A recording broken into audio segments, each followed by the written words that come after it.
पूर्ण परमात्मा पाप कर्म दंड को भी काट सकता है।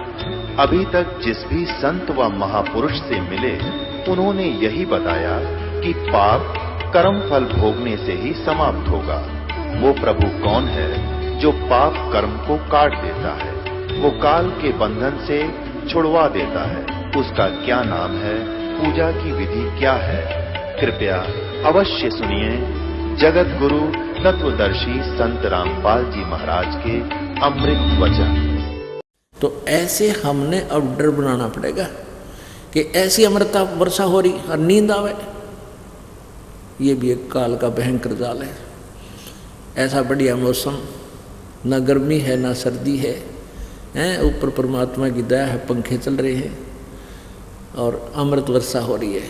तो ध्यान से सुनो इस परमात्मा की प्यारी वाणी को।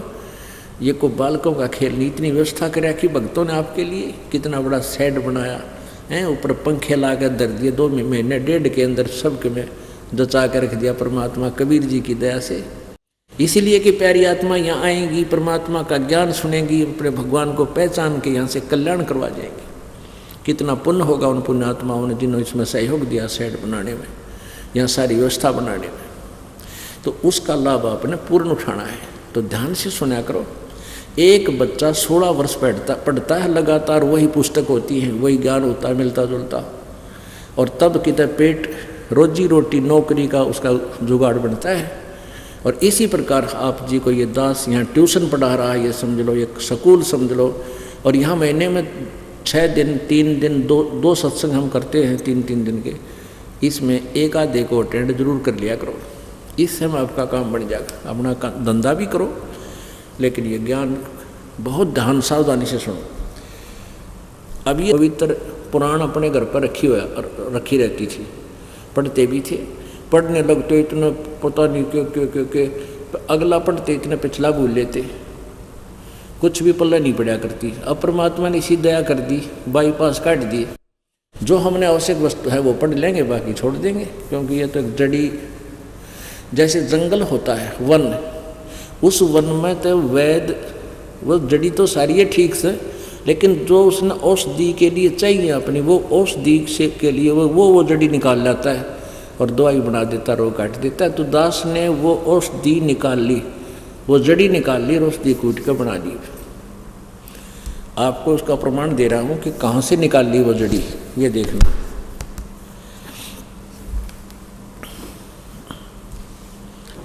श्रीमद् देवी भागवत वही है, अभी आपको दिखाई थी, गीता प्रेस गोरखपुर से प्रकाशित है।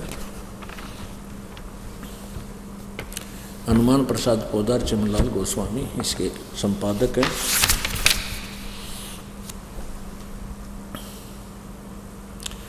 अब आपको क्या सुनाना चाहता है ये दास?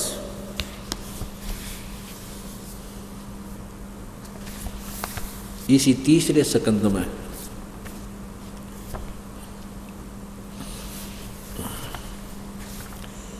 पहले आपको मौखिक बताता हूँ, फिर बहुत आसानी से आप समझ जाओगे। जन्मे जे कौन थे? ये अभिमन्यु के पौत्र थे, राजा परीक्षित के पुत्र। तो जन्मेजय ने व्यास जी से पूछा कि हे भगवान, इस ब्रह्मांड की रचना किसने की? कोई तो कहता विष्णु ने की, कोई कहे शंकर ने की, कोई कहे फलाने ने की, विष्णु ने की, कोई ब्रह्मा का नाम लेता है। ए ऋषि जी, मुझे क्लियर करके बताओ कि कौन देव पूज्य है और इस ब्रह्मांड की रचना किसने की? तो व्यास जी ने कहा कि राजन, जो बात आपने पूछी ना, इसी विषय में मैंने नारद जी से पूछी थी। तो नारद जी ने कहा, व्यास जी, जो तुम प्रश्न कर रहे हो कि ये ब्रह्मांड की रचना किसने की, और ये इसी विषय में मैंने, नारद जी कहता, मैंने अपने पिता ब्रह्मा जी से पूछी थी, वो बता रहा हूं। ब्रह्मा जी बोले। अब उसको आपको सुनाते हैं कि वो क्या बताया, कि क्या है इसमें लिखा है कि ऊपर जो है एक ये ब्रह्मांड है, इस ब्रह्मांड के 100 स्थान पर, जैसे आपने शिव पुराण में पढ़ा कि वहाँ ऊपर स्थान पर शिव और काल ने एक गुप्त स्थान बना रखा है, उसने काशी के हैं ये। उसी काशी का नकली नाम, उसके आधार पर नाम ये पृथ्वी पर भारत में बनारस का रखा हुआ है। ये देखिएगा एक ब्रह्मांड का चित्र, ये ब्रह्मांड समझने के बाद फिर आपका यह देवी पुराण समझ में आओगे। ये एक ब्रह्मांड का लघु चित्र है, ये एक ब्रह्मांड है। ये इसमें क्या है कि ये एक अंडे के शेप में है, एलिपिकल शेप है इसकी, ये ऐसे, ये पूरा ब्रह्मांड। और इसमें नीचे ये अतल उतल तलातल रसतल और ये पाताल, ये 7 लोक नीचे के हैं। अतल सुतल महातल पितल तलातल और पाताल। ये पृथ्वी और ये स्वर्ग, ये अलग, ये स्थान ऊपर हैं। और ये विष्णु शिव जी का लोक, ब्रह्मा का लोक और विष्णु जी का लोक, ये अलग है। और ये जो स्थान है इसको ब्रह्मलोक कहते हैं। ये सारा ब्रह्मलोक है, ये यहाँ से लेकर यहाँ तक। इस ब्रह्मलोक को भी इस काल ने डिवाइड कर रखा है। इसमें नकली सतलोक, ये देख, एक तो महाइंद्र का द्वीप बना दिया, इसके ऊपर नकली सतलोक, नकली अलकलोक, नकली अगमलोक और नकली अनामी लोक की रचना की। इसी के ऊपर इसने ये 3 स्थान गुप्त बना रखे हैं। ये तो रजोगुण प्रधान क्षेत्र है, ये रजोगुण प्रधान क्षेत्र है। और ये काल यहाँ माँ ब्रह्मा रूप में रहता है और दुर्गा को महासावित्री रूप में रखता है। और ये यहाँ एक, ये तमोगुण प्रधान क्षेत्र है, ये स्वयं शिव रूप धारण कर लेता है इस रूप में और दुर्गा को पार्वती रूप में रखता है।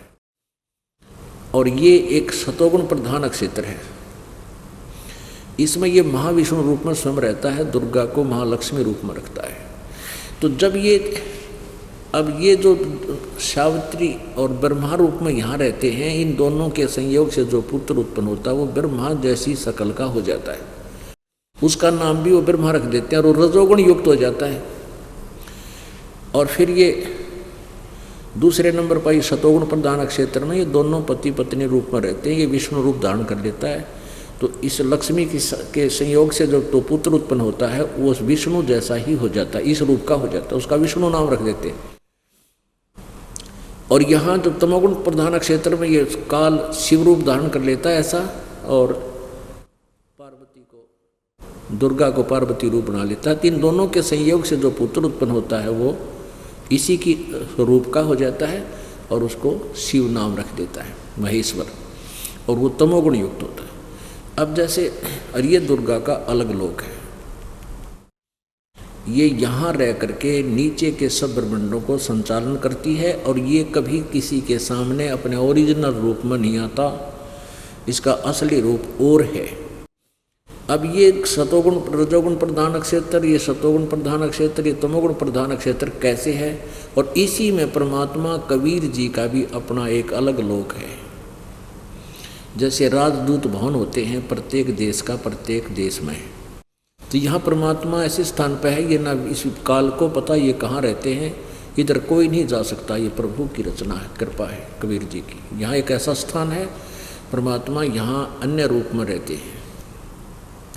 अब हमने ये समझना है कि जैसे एक मकान में 3 कक्ष हों, एक कमरे में कक्ष में इन अश्लील चित्र लगे हों, अर्धनग्न शरीर हों, उसमें जब जाएगा मन तो उसके अंदर कोरा बकवाद उत्पन्न हो जाएंगी, और जब तक वहाँ रहेगा उसके अंदर बहुत ही उत्तेजना बनी रहेगी। ऐसे ही दूसरे कक्ष में लगे हों साधु संत फकीरों के चित्र, वहाँ जाते ही शांत हो जाता है, उनकी लीला को परिचित होता है और एकदम परमात्मा की भक्ति करने को मन चाहने लग जाता है, ऐसा स्वभाव बन जाता है। और तीसरा हो सूरवीर शहीदों का, के चित्र लगे हों क्रांतिकारियों के, तो वहाँ उनको उनकी लीलाएं देखकर, उनकी चेहरे देखकर उस वैसा ही मन हो जाता। तो ऐसे ही ये काल, जिस काल ने ऊपर 3 स्थान बना रखे, और जब रजोगुण प्रधान क्षेत्र में रहता है, दुर्गा को वहाँ साथ रखता है, पति पत्नी व्यवहार में रहते हैं, तो वहाँ ये 4-5 मुख आ लेता है और वैसा ही पुत्र उत्पन्न हो जाता है और रजोगुण युक्त हो जाता है, उसका नाम ब्रह्मा रख देता है। और जब वो सतोगुण प्रधान क्षेत्र में होते हैं, उससे वहाँ उनके विष्णु रूप धारण कर लेता है, तो उनसे उत्पन्न पुत्र भी विष्णु जैसा ही, उसी जैसा, यानी विष्णु बन एक जैसा रूप हो जाता है, उसका नाम विष्णु और सतोगुण हो जाता है, रख देते हैं। ऐसे ही तमोगुण प्रधान क्षेत्र में ये होते हैं। तो इन तीनों उस ये शिवजी रूप में होता है, नागनु गुड़े में जटा वटा बना बढ़ा के ऐसे हो जाता है, तो वो पुत्र भी इसी के रूप का उत्पन्न हो जाता है। फिर ये बचपन से ही इनको अचेत कर देते हैं। जैसे कोमा में होता है ना कोई प्राणी, उसका खाना भी खिलाते रहते हैं और वो जीवित भी रहता है, पड़ा रहता है बेसुध, ऐसे ही रहते हैं। जब ये युवा हो जाते हैं तो तीनों को फिर सचेत कर देती है और दुर्गा फिर इनको ऊपर के नज़ारे दिखाती है। ये वर्णन है इस श्रीमद् देवी भागवत में। ये 5 मिनट का सत्संग ध्यान से सुनो। अब श्रीमद् देवी भागवत 3रा स्कंध और ये प्रथम अध्याय है।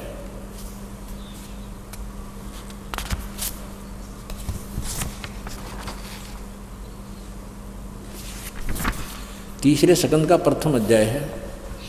जन्मेजय ने पूछा, भगवान आपने अम्बा यज्ञ अर्थात परम पवित्र नवरात्र व्रत करके उसके द्वारा देवी की आराधना करने की आज्ञा दी है, अतः वे कौन देवी हैं, कैसे और कब प्रकट हुई, उनके पधारने का क्या उद्देश्य है तथा वे किन गुणों से विभूषित हैं, अम्बा यज्ञ किस प्रकार होता है, उसका कैसा स्वरूप है और क्या विधान है। दयानिधे आप सर्वज्ञान संपन्न हैं और विधिवत सब वर्णन करने की कृपा कीजिए ब्रह्मन।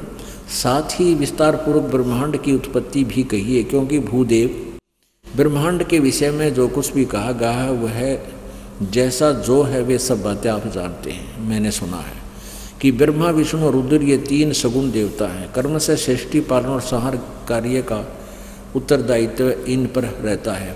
पाराशर नंदन यानी ये पाराशर के बेटे व्यास जी, अब मैं इनके संबंध में विस्तार पूर्वक सुनना चाहता हूँ, आप बतलाने की कृपा करें। व्यास जी कहते हैं, राजन तुम्हारी बुद्धि बड़ी विशाल है। अभी तुमने जो पूछा कि ब्रह्मा आदि की उत्पत्ति कैसे हुई, यानी ब्रह्मा आदि माने ब्रह्मा विष्णु महेश की, सो महान कठिन विषय है। उसमें अनेक प्रश्न उठ जाते हैं। यही प्रश्न पुरुष में मैंने नारद जी से किया था। मैंने कहा, मुने आप बुद्धिमान हैं, मुझे यह बताने की कृपा कीजिए कि इस विस्तृत ब्रह्मांड के प्रधान कर्ता कौन है। मुनिवर, यह ब्रह्मांड कहाँ से उत्पन्न हो गया। द्विजवर, साथ यह भी बताइए कि यह ब्रह्मांड विनाशशील है अथवा सदा रहने वाला। इसकी रचना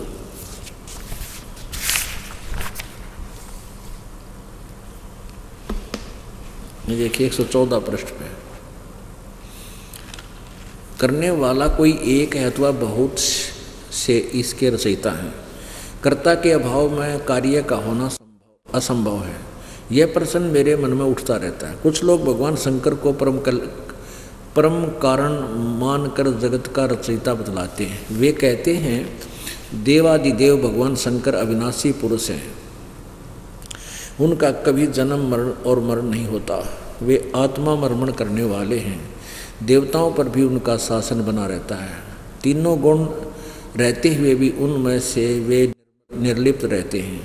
वे संसार रूपी सागर से उद्गार करने के लिए सदा तत्पर रहते हैं।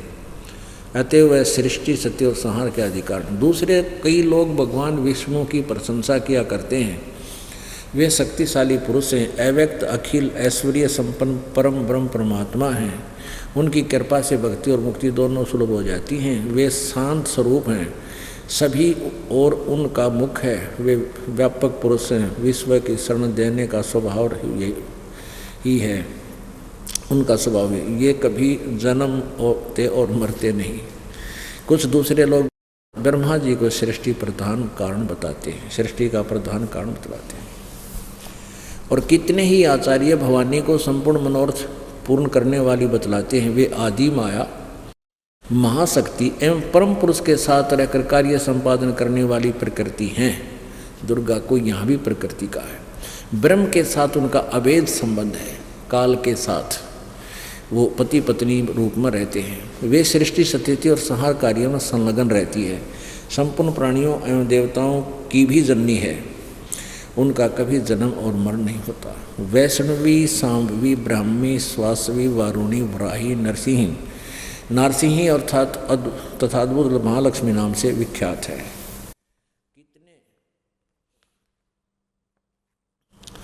कितने श्रेष्ठ मुनि कहते हैं कि जो निरंजन, निराकार, निर्लेप, निर्गुण, अरूप एवं व्यापक ब्रह्म हैं, उन्हीं से जगत की सृष्टि हुई। कहीं कहीं वेद और उपनिषद में वे ही ब्रह्म तेजों में बतलाए गए हैं। वे प्रधान पुरुष हैं। हजारों मस्तक, हजारों आँखें, कान, मुख आदि, ये सब बात स्पष्ट रूप से कही गई है। विद्वान पुरुष शांत और निरंजन विराट पुरुष को ही प्रधान बताते हैं। कुछ दूसरे प्राचीन रहस्य जानकर लोग उन्हें पुरुषोत्तम कहते हैं। अब क्या कहते हैं 115 पृष्ठ पर नारद जी कहता है, तीसरा स्कंद चल रहा है, ये तीसरा स्कंद। नारद जी कहते हैं, व्यास जी प्राचीन समय की बात है, यही संदेह मेरे हृदय में उत्पन्न हो गया था। तब मैं अपने पिता अमित तेजस्वी ब्रह्मा जी के स्थान पर गया और उनसे इस विषय में, जिस विषय में तुम मुझसे पूछ रहे हो, उसी विषय में मैंने पूछा। मैंने कहा, पिताजी, यह संपूर्ण ब्रह्मांड कहाँ से उत्पन्न हुआ है? विभो, आपने सम्यक रूप प्रकार से इसकी रचना की है अथवा विष्णु इसके रचयिता हैं या शंकर ने इनकी सृष्टि की है? जगत प्रभु, आप विश्व के आत्मा हैं, सच्ची बात बताने की कृपा करें। अब पता था नारद ने कि पिताजी जब भी चढ़ जाएगा झूठ बोलेगा, तो कहते सच्ची बात बताने की कृपा करें। किन देवता की पूजा करनी चाहिए, यानी किस भगवान की, तथा कौन देवता सबसे बड़े एवं सर्वसमर्थ हैं? निष्पाप ब्रह्मा जी, इन सभी प्रश्नों का समाधान करके मेरे हृदय के संदेह को दूर करने की कृपा कीजिए। सत्यवती नंदन व्यास जी, अब नारद जी कह रहे हैं व्यास जी को कि इस प्रकार मेरे प्रश्न करने पर लोक पिता में ब्रह्मा जी मुझसे कहने लगे। ब्रह्मा जी ने कहा, बेटा, मैं इस प्रश्न का क्या उत्तर दूं? यह प्रश्न बड़ा ही जटिल है। महाभाग, तुम भगवान विष्णु से इसका समुचित समाधान पा सकते हो। हर आगे देखियो, विष्णु जी अचेत पड़ा, उसका नाम नहीं, मेरा कितना पैदा हो गया। महामते, इस संसार में कोई भी रागी पुरुष ऐसा नहीं है जिसे यह रहस्य विदित हो।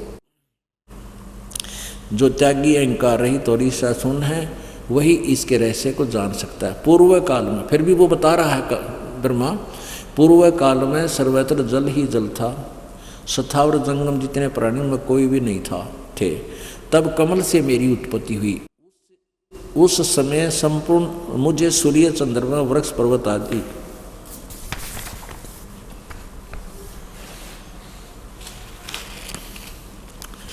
कोई भी दिखाई नहीं दिए, आदि कोई भी दिखाई नहीं दिए। मैं कमल की कणिका पर बैठकर विचार करने लगा, इस अगाध जल में मैं कैसे उत्पन्न हो गया, कौन मेरा रक्षक है, तथा इस प्रलय काल में सृष्टि एवं संहार करने वाले कौन विशिष्ट पुरुष है। कहीं भी स्पष्ट रूप से भूमि भी नहीं दिखती जिस पर यह जल टिका हुआ है। यह कमल कैसे उत्पन्न हुआ? यों विचार करके ब्रह्मा जी बता रहा है, कब करके मैं जल में उतरा, 1000 वर्ष तक पृथ्वी का अन्वेषण करता रहा। इस पर भी मुझे उस जल का कहीं और छोर नहीं मिला। इतने में आकाशवाणी हुई, तप करो तप करो। तब मैंने तपस्या आरंभ कर दी। कमल पर बैठे ही 1000 वर्ष तक तप करता रहा। फिर उसी समय सृष्टि करो ऐसी आकाशवाणी सुनाई पड़ी। उसे सुनकर मैं बड़े आश्चर्य में पड़ गया, सोचा कि किसकी सृष्टि करूं अथवा मेरा क्या कर्तव्य है। उसी समय मधु और कैटब नाम के 2 भयंकर दानव सामने आ गए। वे उस महावर्ण में मुझसे युद्ध करने की इच्छा प्रकट करने लगे। मैं उनसे भयभीत हो उठा। तब कमल का डंठल पकड़कर उस जल में उतरा। वहाँ मुझे एक परम अद्भुत पुरुष के दर्शन मिले। उनका श्री विग्रह मेघ के समान श्याम था। वे पीताम्बर पहने थे, 4 भुजाएं थी, शेष नाग की सैया पर सोए थे और बेहोश पड़ा था विष्णु। उन जगत प्रभु के गले को वनमाला सुशोभित कर रही थी। शंख चक्र गदा पद्म इन 4 आयुधों से सुशोभित हो रहे थे, अनूप शोभा पा रहे थे। ऐसे शेषशाही भगवान विष्णु के मुझे दर्शन हुआ। वे योग निद्रा के वशीभूत होकर गाढ़ी नींद में सोए हुए थे। उनकी सारी चेष्टाएं शांत थी। बेहोश पड़ा था विष्णु। नारद जी शेष नाग की सैया पर सोए हुए उन प्रभु को देखकर मेरा मन चिंतित हो उठा। ब्रह्मा बता रहा है वे।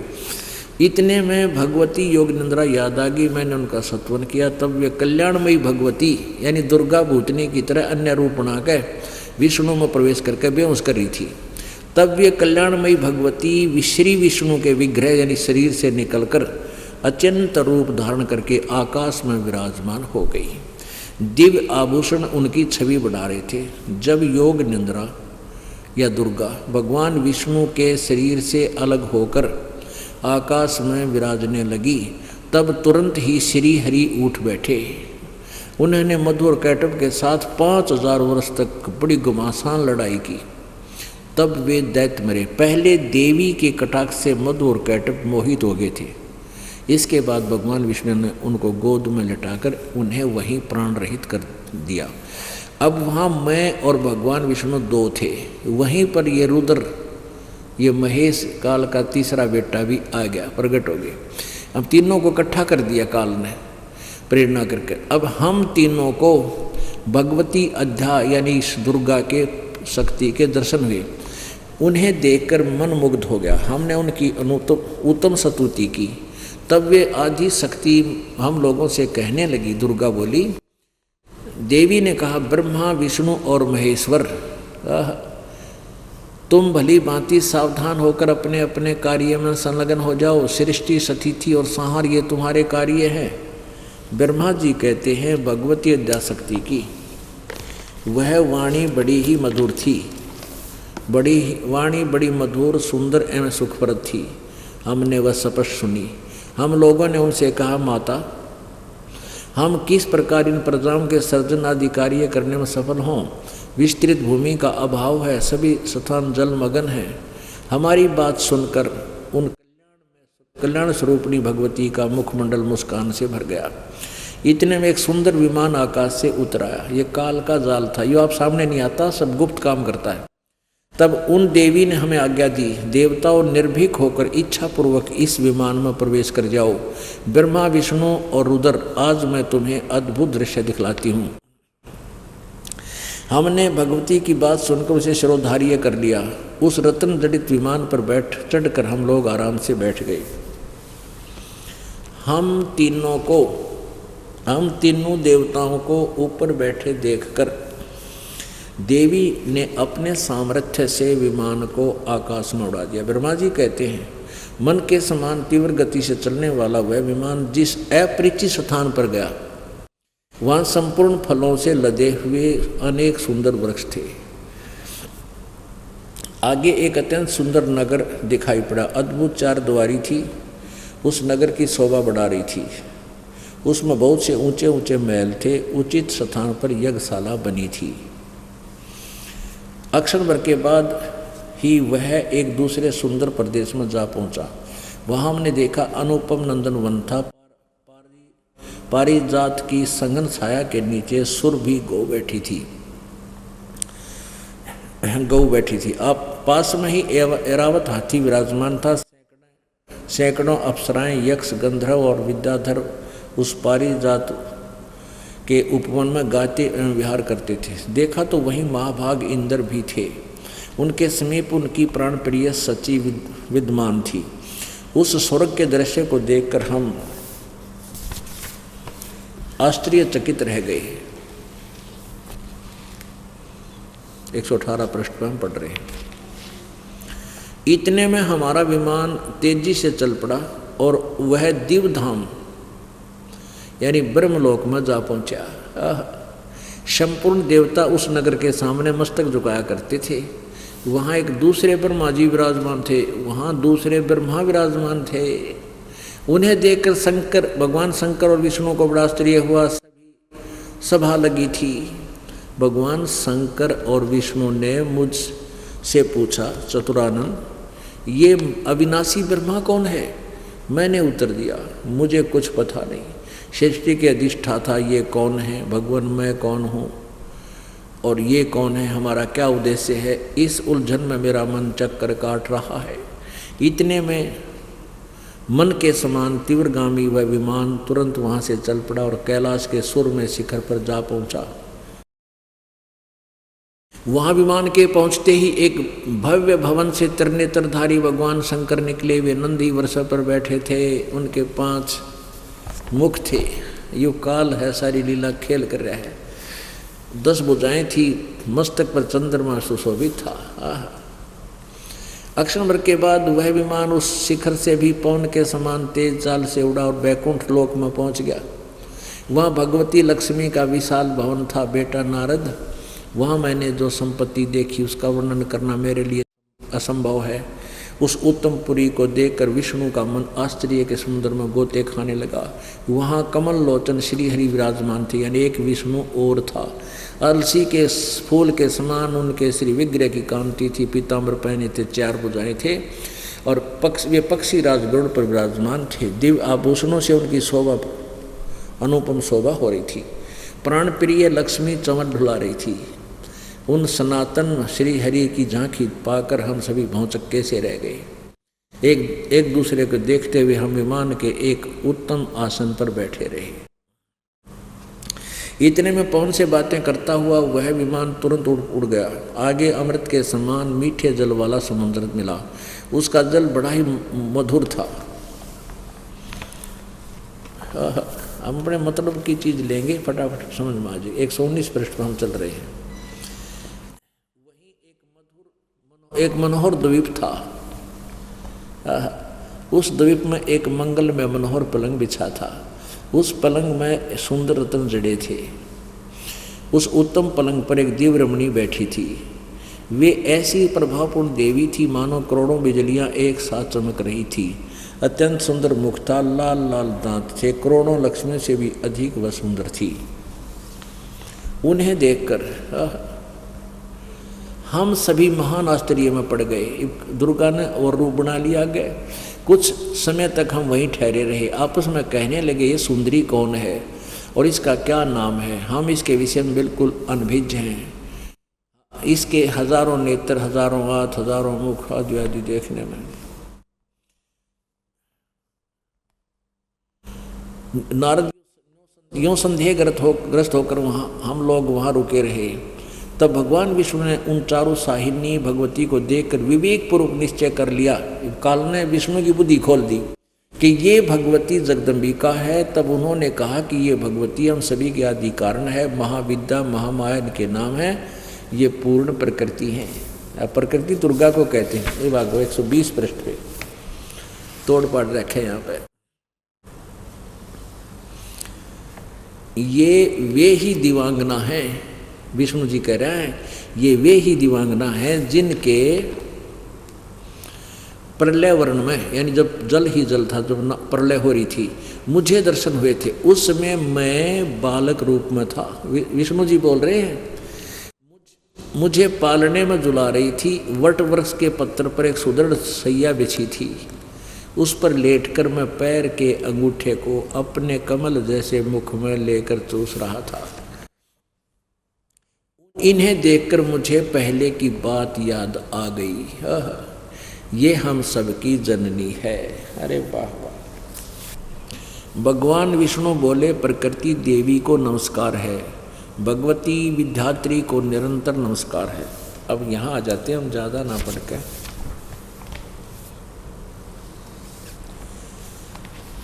क्या कहते हैं माता, 122 पृष्ठ पे, अब 123 पे एंड होगा इसका। माता, जब मैं शंकर और ब्रह्मा भी तुम्हारे अचिंत प्रभाव से अपरिचित हैं, तब दूसरा कौन है जो उसे जान सके। तुम्हारे बनाए हुए जितने भवन हैं, तुम्हारे इस शक्ति संपन्न नख दर्पण में हमने उनकी झांकी मिल गई। देवी, हमने इस लोक में दूसरे ब्रह्मा विष्णु शंकर देखे, सब में वैसे ही असीम शक्ति थी। क्या अन्य लोकों में ये नहीं है। देवी, तुम्हारे इस फैले हुए अचिंत ऐश्वर्यों को हम कैसे जाने। अब विष्णु जी अपनी माता की महिमा गा रहा है, दुर्गा की, 123 पृष्ठ पे। वो आ गया जो पहले आपको सुना था, तीसरा स्कंद है। अब विष्णु जी कह रहा है कि मैं बालक था तो आपको देखा था, और क्या कहता है, तुम शुद्ध स्वरूपा हो, यह सारा संसार तुम्हें से उद्वासित हो रहा है। मैं ब्रह्मा और शंकर हम सभी तुम्हारी कृपा से विद्यमान हैं। हमारा आविर्भाव माने जन्म, तिरोभाव माने मृत्यु होता है, हुआ करता है। केवल तुम ही नित्य हो, जगत जननी हो, प्रकृति और सनातनी देवी हो। भगवान शंकर बोले, यदि महाभाग विष्णु तुम्ही से प्रकट हुए हैं तो उनके बाद उत्पन्न होने वाले ब्रह्मा भी तुम्हारे ही बालक हुए। फिर मैं तमोगुणी लीला करने वाला शंकर क्या तुम्हारी संतान नहीं हुआ। अर्थात मुझे भी जन्म देने वाली, उत्पन्न करने वाली तुम ही हो। शिवे, संपूर्ण संसार की सृष्टि करने में तुम बड़ी चतुर हो। इस संसार की सृष्टि, स्थिति और संहार में तुम्हारे गुण सदा समर्थ हैं। उन्हीं तीनों गुणों से उत्पन्न हम ब्रह्मा विष्णु शंकर नियमानुसार कार्य में तत्पर रहते हैं। अब ये इनकी पूर्ण हिस्ट्री है। आपको ब्रह्मांड का एक चित्र दिखा। दुर्गा ने इनको, जब ये युवा हो लिए, एक जगह पर इकट्ठा कर लिया, विमान में बैठा दिया। इनकी फड़क निकालने के लिए कदे ये फिर बाद मांडी पाक जा ऊपर दिखाया। एक ब्रह्मा और देखे, यू काल बैठा महावीर ब्रह्मा रूप में।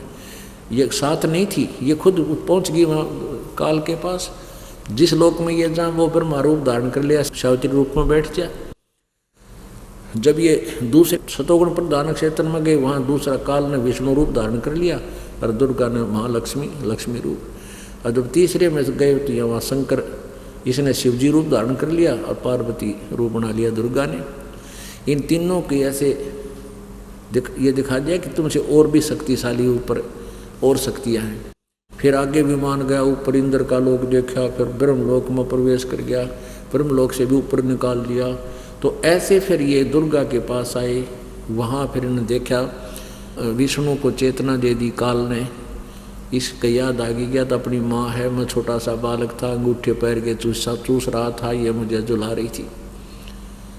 तो पुण्यात्माओं, ये सारा कुछ परमात्मा ने उस विवेकानंद से कहा। उस दुष्ट आत्मा ने परमात्मा की आंखों देखकर भी बात को स्वीकार नहीं किया, मान बढ़ाई रोजी रोटी के लिए।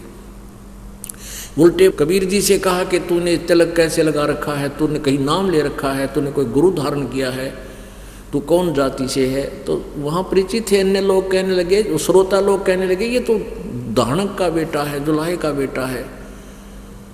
तो विवेकानंद ने कहा कि तूने कोई गुरु बना रखा है, तूने शास्त्रों का ज्ञान कैसे हो गया है,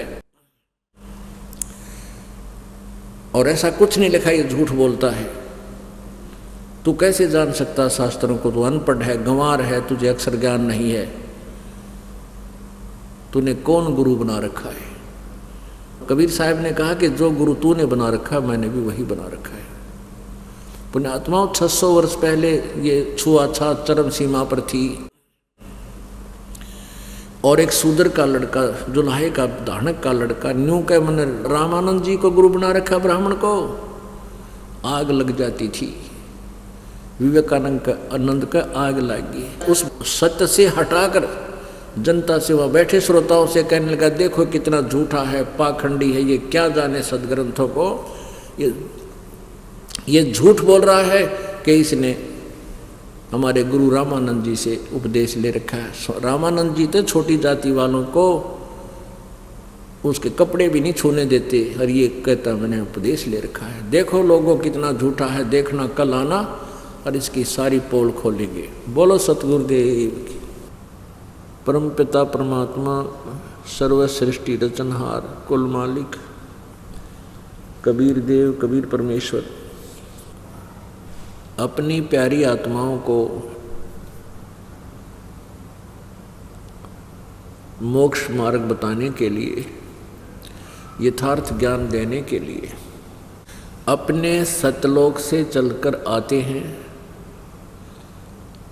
और काल के द्वारा फैलाए गए अज्ञान को अपनी कबीर वाणी के द्वारा, लोकोक्तियों के माध्यम से, शब्दावलियों के माध्यम से, दोहों के माध्यम से, दोहालियों से के माध्यम से वो तत्व ज्ञान प्रचार करते हैं। उसी के संदर्भ में ये सत्संग चल रहा है। कल आप जी ने सुना कि परमात्मा इस कलयुग में सन 1398 विक्रमी संवत 1455 में प्रकट हुए। ज्येष्ठ सुदी पूर्णमासी जेठ उतरते की पणवासी को। उसके बाद लीला में एक बालक रूप धारण किया, लीला में शरीर दिखाते हुए, लीला में लीला करते हुए जब वो 5 वर्ष के हुए, उसी समय से अपने उद्देश्य, जिस उद्देश्य को लेकर आए थे उसमें वो लग गए, ज्ञान प्रचार। कल आपने सुना कि एक महर्षि रामानंद जी जो बनारस के अंदर, काशी के अंदर एक ब्राह्मण था, बहुत ही सुप्रसिद्ध हो चुका था, वेदों और गीता पुराणों का मर्मज्ञ ज्ञाता माना जाता था। उसने 1400 ऋषि प्रचारक बना रखे थे, उनको आदेश दे रखा था, उनके क्षेत्र बांट रखे थे कि तुम यहाँ यहाँ प्रचार करो, और वो स्वयं भी जगह जगह जा कर के अपने प्रचार किया करते थे। कल आपने सुना कि उन्हीं में से एक विवेकानंद नाम का ऋषि जो रामानंद जी के शिष्य थे, वो अपने क्षेत्र में प्रचार कर रहे थे। सैकड़ों भक्त वहाँ विराजमान थे, श्रद्धालु वहाँ बैठे थे। उसने भगवान विष्णु को सर्वेश्वर महेश्वर बताया, मृत्युंजय बताया, उसके माता पिता कोई नहीं। तब परमात्मा ने उसको कहा, उस ब्राह्मण को, कि स्वामी जी आप कह रहे हो कि विष्णु जी अजर अमर हैं, इनके माता पिता नहीं हैं, इनकी जीवनी में लिखा है कि इनके माता पिता हैं, दुर्गा इनकी माता है, और ये सदाशिव काल रूपी ब्रह्म इनका पिता है, इनकी जन्म मृत्यु होती है, ये अविनाशी नहीं है। आंखों देखकर भी वो मान बढ़ाई का भूखा, आंखों देखकर भी विवेकानंद नहीं माना। परमात्मा कहते हैं कि राज्य तजना सहज है, सहज त्रिया का ने, मान बढ़ाई ईर्षा और दुर्लभ तजनाई। जब तक मान बढ़ाई ईर्षा नहीं छूटेगी, परमात्मा नहीं मिल सकते। हमारे अंदर वो दोष विद्यमान है, इसलिए उसने परमात्मा के विचार को स्वीकार ना करके कबीर जी का पीछा पड़ गया। कबीर जी उसमें 5 वर्ष की आयु के थे और तिलक लगा रखा था, जैसे रामानंद जी के उपदेशी लगाते थे। विवेकानंद ने वो सच्चाई तो बुला दी, जनता को अपना ध्यान बांटने के लिए कहीं तेरी पोल ना खुल जा, इसलिए प्रश्न किया कि तेरा गुरु कौन है कबीर, तू कौन है, किस जाति से है, कहाँ से आया है। उन श्रोताओं में से किसी ने कहा कि जी ये तो धानक का लड़का है, जुलाहे का बेटा है, नीरू का, और उनको वहाँ एक तालाब पर पड़ा पाया था, वो है ये। और विवेकानंद जी ने पूछा कि हे कबीर जी, आपके कोई गुरु है? हाँ जी, जो गुरु जी आपका है वही गुरु जी मेरा है।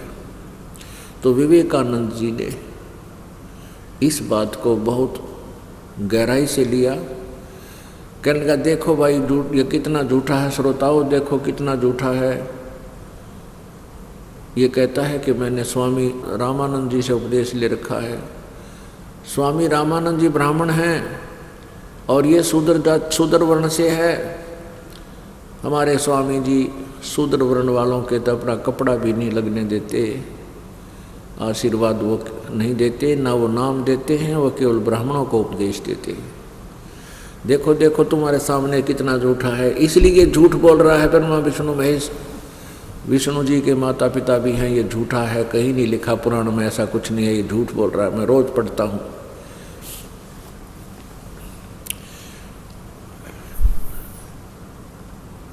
अब विवेकानंद जी ने कहा कि भाई देखना, मैं गुरु जी को बताऊंगा ये सब बातें कि एक धानक का लड़का, एक जुलाहे का शूद्र जाति से लड़का आप जी को गुरु बताता है, और देखना इसकी पिटाई होगी। तुम सभी आना कल वहाँ स्वामी जी के आश्रम में। उसने हजारों की संख्या में वहाँ एकत्रित कर लिए। अगले दिन हजारों की संख्या में सबको कहा कि तुम सभी वहाँ आना, देखना ये कितना झूठा है। उधर से कबीर जी अपने घर चले गए, अपनी झोपड़ी में चले गए।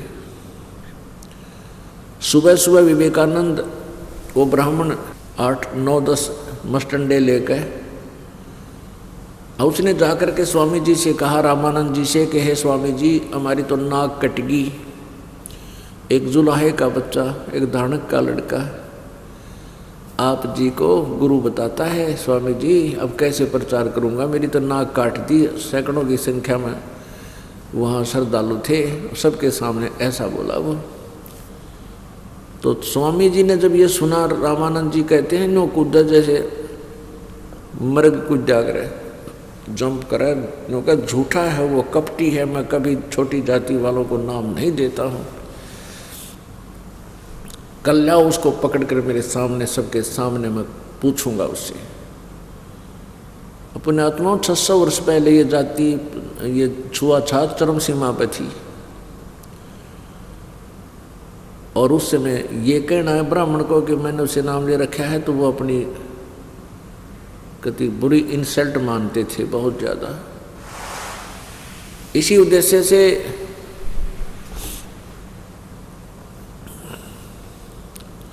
रामानंद जी ने कहा कि कल लाओ पकड़ के उसको सुबह सुबह। अब विवेकानंद 10 मस्टंडे लेकर गया। वो कबीर जी का घर पूछ रहा था, नीरू का घर। वहाँ पर एक बहन ने ये सुन लिया कि ये नीरू का घर पूछ रहे हैं, और वो उधर ही जा रही थी उनके घर की तरफ। उसने जाके बताया कि नीमा, आज 8-10 ब्राह्मण आ रहे हैं, हाथों में छोटे डंडे ले रखे उन्होंने, तुम्हारा घर पूछ रहे हैं, कोई झगड़ा हो गया क्या तुम्हारा उनके साथ?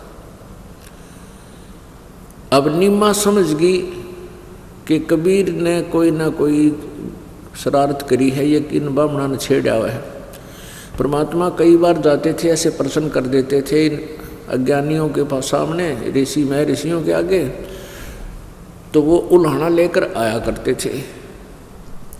उल्हाना भेजते थे कि भी उसको मना कह दो, अपने पुत्र को रोक ले, वो सत्संग में भंग डालता है, वो बकवाद करता है, हमारे देवताओं के बारे में उल्ट सुल्ट बोलता है। तो नीमा ने सोचा ये अवश्य कल फिर किसी ने किसी को छेड़ का आया है और वही आ रहे हैं। तो उसने अपने बेटे से कहा, बेटा तूने किसको क्या कह दिया, कई व्यक्ति आ रहे हैं, डंडे लेकर आ रहे हैं यहाँ। कबीर परमात्मा कहने लगे, माँ साच कहूँ तो जग मारे और झूठ कही ना जाइयो, और साच ना पूरा पावते ये झूठा जगपति आइयो। तो क्या कहता था, जब वो लाने आते थे तो माँ उसको समझाया करती, बेटा तू इन्हें मत छेड़ा करे, ये कसाई हैं बेटा, तेना मार देंगे, और हम फिर कहाँ जाएंगे, हमारा क्या होगा बेटा। तो परमात्मा कहा करते थे कि ये सब जो है ना, ये झूठे हैं माता जी, ये झूठे हैं सब, इनके पास ज्ञान नहीं है, ये दुनिया को बहका रहे हैं, ये सभी मेरी आत्मा है, मेरे बच्चे हैं, मैं इनको यथार्थ ज्ञान देना चाहता हूँ।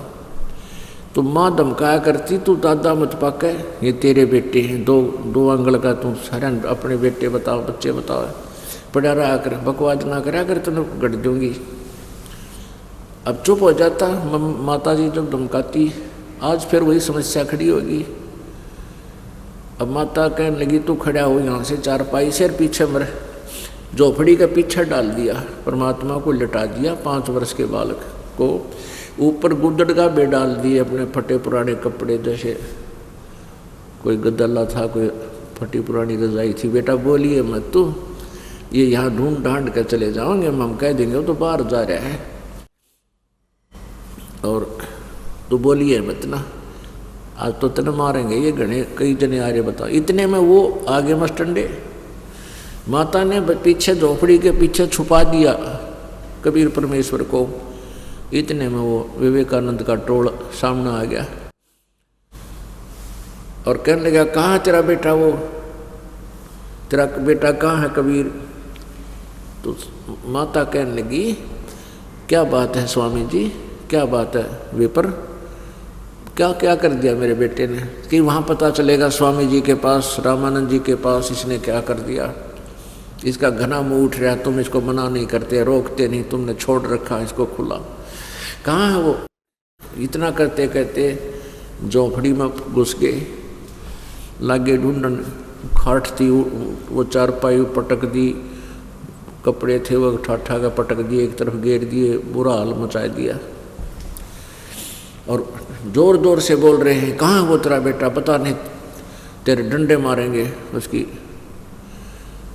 मुँह बोली माता को, परमात्मा की मुँह बोली माता से ऐसे कह रहे थे। तो परमात्मा ने सोचा ये मेरी माता पिता, मुँह बोले माता पिता, उनके कोई माता पिता नहीं थे परमात्मा के, वो तो एक लीला थी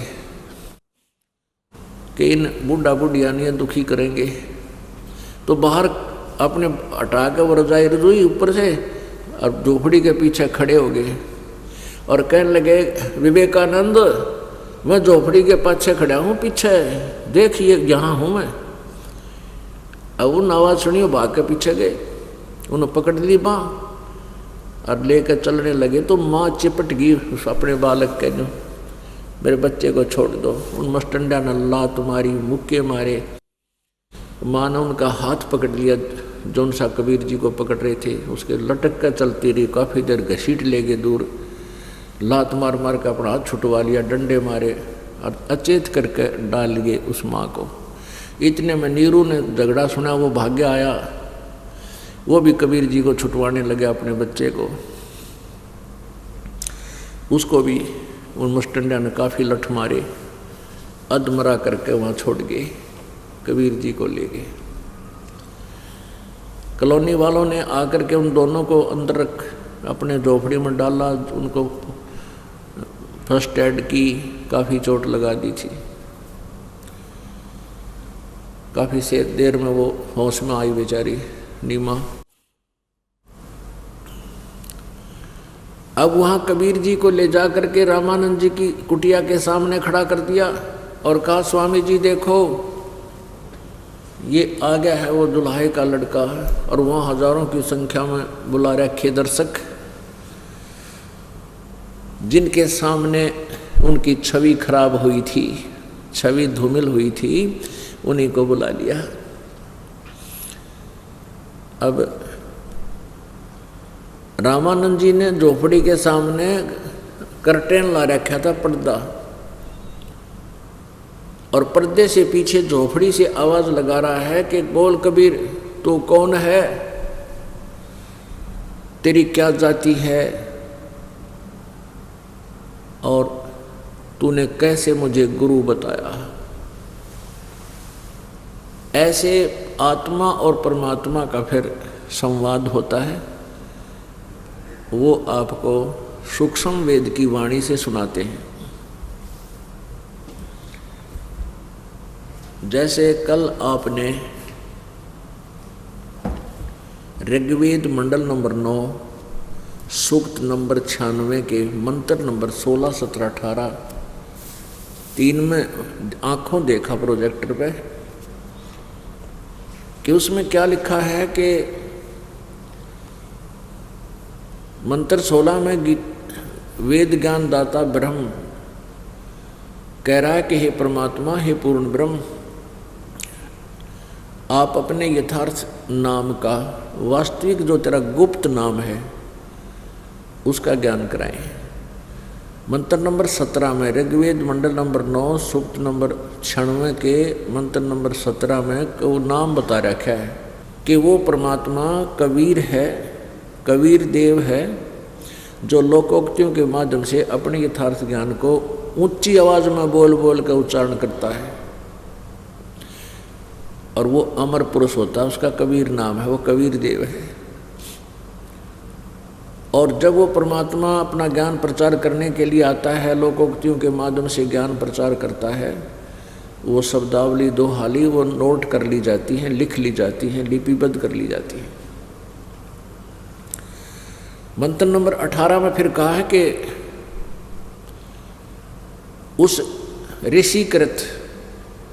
ऋषिकृत माने वो संत या ऋषि कहो, संत कहो, ब्राह्मण कहो।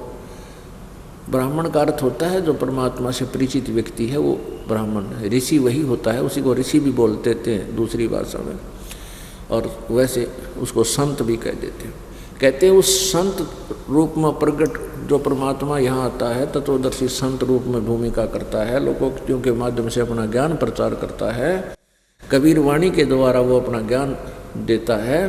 तो जिस कारण से उसको एक प्रसिद्ध कवि के नाम से भी संबोधित किया जाता है, प्रसिद्ध नाम कवियों की पदवी भी पाता है। और उस ऋषिकृत संसरणित हजारों की संख्या में वाणी बोली जाती है, वो उनके अनुयायी जो उस परमात्मा के शिष्य बन जाते हैं, जो उनके ज्ञान से परिचित हो जाते हैं, उनके लिए बहुत ही आनंददायक होती है, सवर्षा सुख, यानी बहुत सुखदायी होती है। और वो परमात्मा तीसरे मुक्ति धाम में यानी सतलोक में रहता है।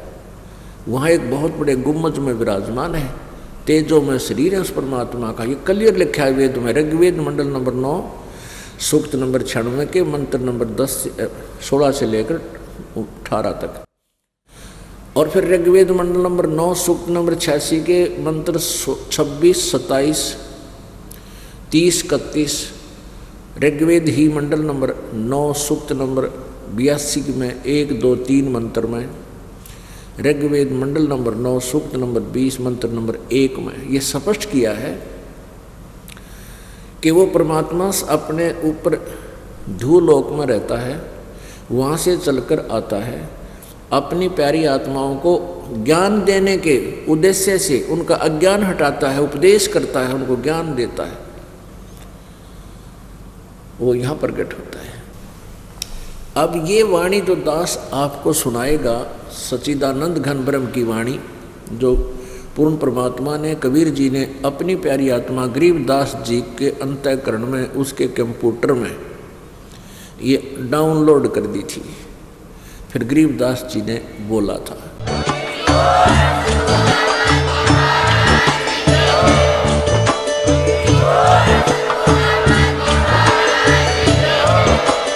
आप सुन रहे थे जगत गुरु तत्वदर्शी संत रामपाल जी महाराज जी के मंगल प्रवचन। अधिक जानकारी के लिए विजिट कीजिए हमारी वेबसाइट www.jagatgururampalji.org। संत रामपाल जी महाराज जी के शुभ आशीर्वाद से पूरे विश्व भर में 500 से भी ज्यादा नाम दीक्षा केंद्र हैं, जिन पर संत रामपाल जी महाराज जी द्वारा ऑनलाइन निःशुल्क नाम दीक्षा दी जा रही है। अपने नजदीकी नाम दीक्षा केंद्र का पता करने के लिए संपर्क करें 8222880541।